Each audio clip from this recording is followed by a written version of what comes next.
Hello everybody and welcome back to World of Warships Legends. My name is Spartan Elite 43 and tonight we are back in the Iowa.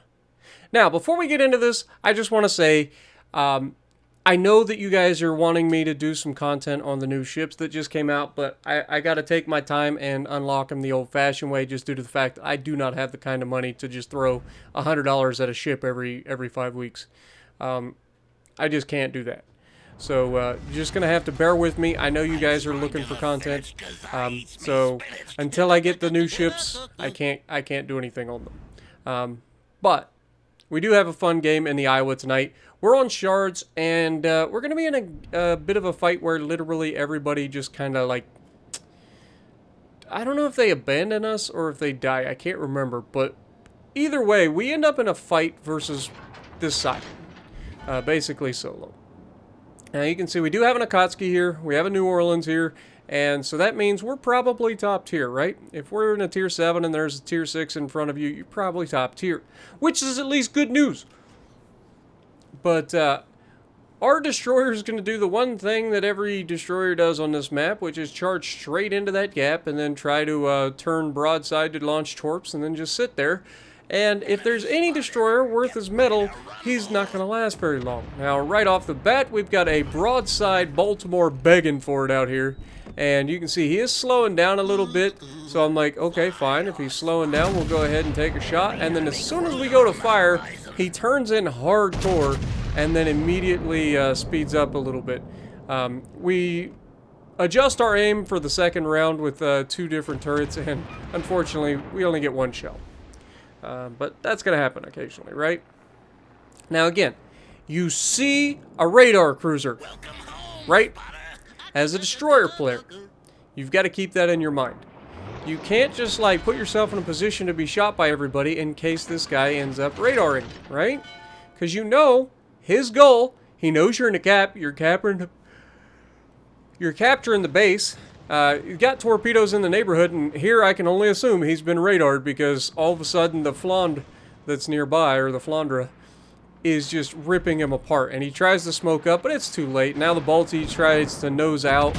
I can't really do a lot to the Balti here because he's got the island protecting him a little bit. So we aim high. We only get 1 hit again. Dude's getting pretty lucky, but unfortunately our destroyer is not long for this world. Now he does survive with just enough to get away, which is good, right? The bad news is, because he panicked and threw smoke out there, we don't really have a chance to, like, see the Balti, so we can't capitalize on the fact that he's right here in perfect position to get shot. Now you can see that there is another cruiser out here. I don't know what it is, but there's another cruiser here, and there's also an enemy battleship. And like I said, the battleship is an enemy Flandre. And this Flandre and I are actually going to end up in a position where we're going to have a little bit of a duel, but it's going to be kind of a thinking person's duel. Neither of us are willing to give up like ridiculous hits, and you'll see what I'm talking about in a moment. But for the time being, you can see that I can't really push in because there's 3 ships here. I don't have any support because our destroyer has already lost all of his hit points. And now suddenly our destroyer starts firing his guns blindly into nothingness while having 0 hit points, just begging somebody to finish him off. But here we're looking at potentially getting some shots over the island. You can see it says that I can, it says that I can't. You never know. So we take the shot because you miss all the shots you don't take. But unfortunately, the trees do manage to stop our rounds. Our destroyer goes back forward. Again, you know there's a destroyer, or you know that there's a radar cruiser right there. You know that there's a battleship with good secondaries right there. And you know that there's an unknown cruiser, and it turns out it's a Fiji right nearby. So this is what you call not ideal for a destroyer that has 0 hit points. You get detected, you're done. You don't get a pass go. And New Orleans is like, okay, I don't know what I should do here. But he ends up pulling and just kind of sitting there. And so I'm like, okay, I need to push in. I need to make something happen with this Fiji. He's going to be a problem. While the Balti's not here to help, we're going to try to get rid of the Fiji and the Flandre if we can. That's our goal. Fortunately, we managed to come in just a little late, so we don't end up eating those torps. The Flandre is going to bow in, so I'm like, okay, screw it. We're going straight for the Fiji. He should be an easy kill. If he bow tanks us, we're going to be able to Citadel him straight through the bow, no problem. Easy depth strike, and bonk, down he goes. Now here, I just fired my guns. I'm pretty sure the Flounder is going to get a chance to shoot me, maybe. I'm not trying to ram him here. I'm actually trying to just turn in and outrun his turning of his guns, right? That's the goal. So, as we go by, we managed to basically just drive by one another. Neither of us scoring any hits here. I think he wanted to use his guns on me, but unfortunately, Flounder pushes himself past his secondaries, kill our Destroyer, because again, Destroyer had no hit points. But as the Flounder opens up, I make a critical error here. I shoot straight into the belt armor. Like, stupid. How many times do we talk about you don't shoot at the belt of a ship, right? Now, I knew with Americans' improved penetration angles that I had a potential chance, but again, this is one of those situations you never want to shoot at the belt armor in that situation. If they're even slightly angled, you're done. You're not getting through that, right? It's the thickest armor on the ship, other than the faceplates of the turret. So, shooting the belt armor at any sort of angle almost always ends up in shatters and ricochets, as we just demonstrated. But then, we are rewarded with a broadside Iowa, and our Iowa says hello. And as we reach out and touch the man, we hit him for over 20,000 damage, with just the front turrets alone. No citadels, just 20,000 damage from the front turrets. And we do have our first proc, and we're getting close to our second proc of our epic artillery plotting room. Now, Flounder, he's probably feeling pretty good about himself right about now. He's like, you know what, I got away with some stuff. I feel pretty good about going after this Iowa again. We're going to show him pretty quickly here that that's probably not his best play. You definitely can't sit there broadside to me, but I'm not going to make the same mistake twice, right? He's angling, so we don't shoot for the belt. We shoot upper side plating and superstructure, and we absolutely slaughter his superstructure. Perfect example of just using what they give you, right? You're not going to get through the belt. Here you can see I'm thinking maybe going through the bow side plating, and I'm like, nah, I think he's still too angled, so we just go ahead and fire into the superstructure. Again, another 6,000 damage.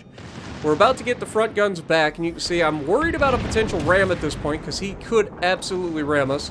So we're going to try to go forward, and unfortunately, one of our guns loses the ability to track the target, because we're at too much of an angle. But we still have the rear guns. We're angled pretty well. He's firing into my belt as well. And he's also shooting other people. But as he opens up the angle at this point, like, I know I can go through at the cheek at this angle. And there we go. Finishing him off with 3 full pins right through the side of the bow side plating. Now, we've got the Iowa out here. He's running away. We've put up our side of the map. There's only 3 people on our side of the map, and so far I'm the only one to do anything to any of them. I def struck the Fiji. I managed to take all the health from the Flandre, and that leaves just the Baltimore out here. Now, I want to capture this base. I really do. But I also want to get some more damage, and this Iowa is just too tempting a target. We should be able to farm his superstructure a little bit. But as soon as we fire at the Iowa, the Balti's going to fire at us and try to reset us. And he does, in fact, reset us. We do have the rear turret of Justice ready to go, so we're going to go ahead and fire that in his general direction, and that's going to tell you pretty much everything you need to know about this particular fight. This guy is going to do everything in his power to just be annoying.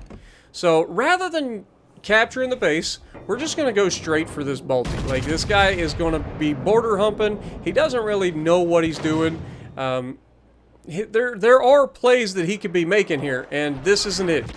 So, like, if he had, like, tried to use his agility, he could have gotten out into open water. He could have used HE, tried to burn me down. AP from this angle, probably not his best play. And then once he runs into the border, he is absolutely begging for it. Now, I thought this was a death. Like, I thought we were going to slap the crap out of him, because he was turning towards us, which should, in theory, raise his citadel. And we still ended up overpinning him twice. Now, we didn't see where those shells hit. They may have landed high. We don't know. But I know darn well that at this point, he's not going to let us capture this base. I knew it was going to happen. As soon as he gets a chance, he's going to reset us again. 20 seconds left on the clock. Sure enough, dude fires his guns. He's going to reset us once again. This time, he's firing HE, which is the right choice in this situation. He's got good DPM with HE and AP. If he's got my broadside, absolutely use the armor piercing, but he doesn't. At this angle, he needs to be focusing on using HE and burning me down. Now, obviously, We are getting just the worst RNG. But at this point, I'm like, okay, I give up on actually capturing the base. Our team is winning handily. At this point, I just need to take this Balti down. So we're going to go towards him, make sure that he can't disengage again. He's going to keep firing at us. You can see he is firing AP. He knows that he's got me on fire. He's getting that damage over time. He's trying to get a little bit of extra damage. And as I open up here, he's actually going to get some good penetrations. But at the same time, I mean, we overmatch his bow. He's too close. He's going to die. And finally, we managed to finish him off. Wrapping up our entire side of the map solo. Like, our destroyer did nothing. Our cruiser did nothing. And at the end of the day, 3 ships enter, 3 ships die when it comes to me fighting all 3 of them. Flounder, right call, trying to go for the drive-by. Unfortunately, didn't have his guns turned. We had fired at the Fiji. And then once he came around the island, as I've said many and many times, chasing me around an island is almost always going to end poorly for you.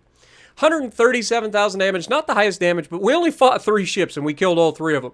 So let me know what you guys think. Do you guys enjoy these just classic brawls in my American battleships? I know I do. And then if you guys are looking forward to the new ships, please let me know down in the comments below. I promise I'll get to them as soon as I can. And if you like what I'm doing, punch the like button, leave a comment below, subscribe to the channel if you haven't already, and as always, I will see you in the next video.